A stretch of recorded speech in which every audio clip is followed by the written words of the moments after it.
what are some tips to achieving flow? Right. I I've spent a lot of time thinking about this, both in my own life and in research. And one of the things I'm fascinated with is this idea of um, setting structures and doing some sort of warm up. I Mhm. feel like there's an element of, uh, I think a lot of students, and I know, like, thinking back to high school and in college, when I was doing, like, academic work. Like, when you think back to academic work, uh, there's that time when you're, like, let's say you're doing math or you're doing, you're writing, and you just feel like, okay, now you're in it. Now you're taking steps forward. It usually takes about 5 to 10 minutes to get into something. Mhm. And when we work with, when, when I've been working with Britt to do a lot of the research on the 2.0, we consciously talk about writing warm ups, where you have to warm up for it. And you think about it, it's a little bit like an athletic exercise where you don't immediately put on your shoes and then hit the trail or the gym or whatever you do and get immediately into it. Like, there's an easing into this process. We need to have that same sort of compassion for ourselves whenever we're expecting flow to happen, like right from the get-go, where you have to have a mini sort of, almost like a routine, or a ritual, or some sort of grounding practice, prayer work, uh, maybe a meditation, just, something, something to get you into that space, and then to focus on that. It's almost like, if, let's say, flow is like step 10, you're really, with your routine, you're trying to get halfway there, like just maybe get halfway, get into the routine, and then don't even think about, am I in flow, until maybe you're 10 minutes into your routine. Mhm. That's what I found to be a pretty consistent thing. So the question to ask yourself is, do you have a flow, like a pre-flow routine? If the answer is no, then make one and try it. And if the answer is yes, then use it. And then you can, then if you have a pre-flow routine, then you can start to link it to other things, where you say, okay, I want to do my pre-flow routine, while, and link that with having that second cup of tea or coffee or whatever it is. You start linking it to different things, and then you're into habit linking again. That seems to be a pretty uh, robust. Research supports that. A lot of the students I've worked with, uh, the the clients I've worked with, it supports that as a robust practice. Yeah, that's so good. The pre-flow flow. You have um, one, Ashley. We've talked about it. You got yeah, a pretty robust routine going on. yeah, there's some structure. I one thing I was thinking too is what am I spending my time on outside of that flow state that I'm trying to get into? And so if I'm trying to tap into more of my creative space and I really want to set up a flow there, if I'm spending a significant number of time on social media instead of reading or doing like some of the things that bring me joy outside of that time, it's going to be a lot harder for me to get into that flow state. And so that's one thing I was thinking about when you're talking is what is taking a place around that flow state too. Even like how are you pouring into yourself in order to allow flow to flow.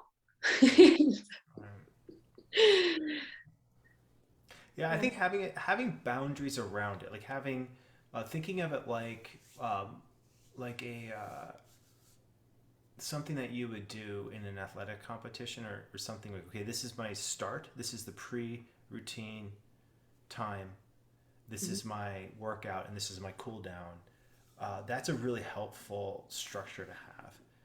And then I think what I find is when, let's say, we're doing some pretty heavy writing, and the research and the 2.0 stuff starts coming up. I find I get into, like, writing shape. I feel like I get into, like, flow shape, and so, uh, constantly I'm thinking about, how can I take what's happening, like, so this is the larger thing, and how can I kind of break it down into smaller pieces. I mean, this is like goal setting, like 101, like, you break it down to smaller pieces, but it's surprising how that gets lost a lot. Like, I sometimes lose that for myself and try to jump, like, from 0 to 10 right away.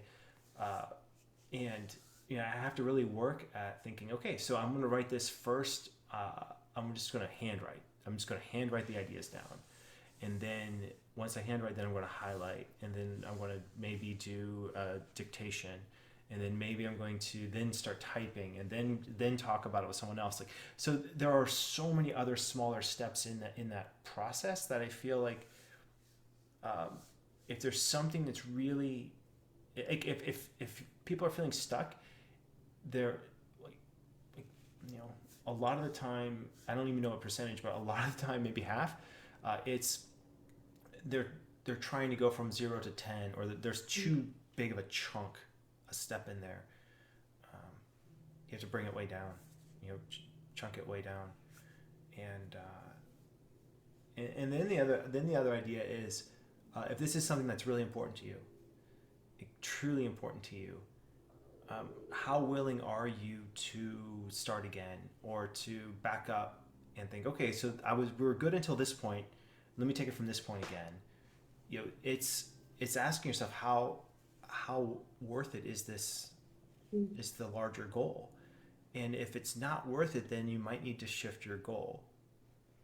You might need to think, okay, this isn't. And if it is worth it, then shift the mindset around, if I don't achieve it yet, then let me try something else. And it's that word "yet" can be so powerful in that process of getting to that larger thing.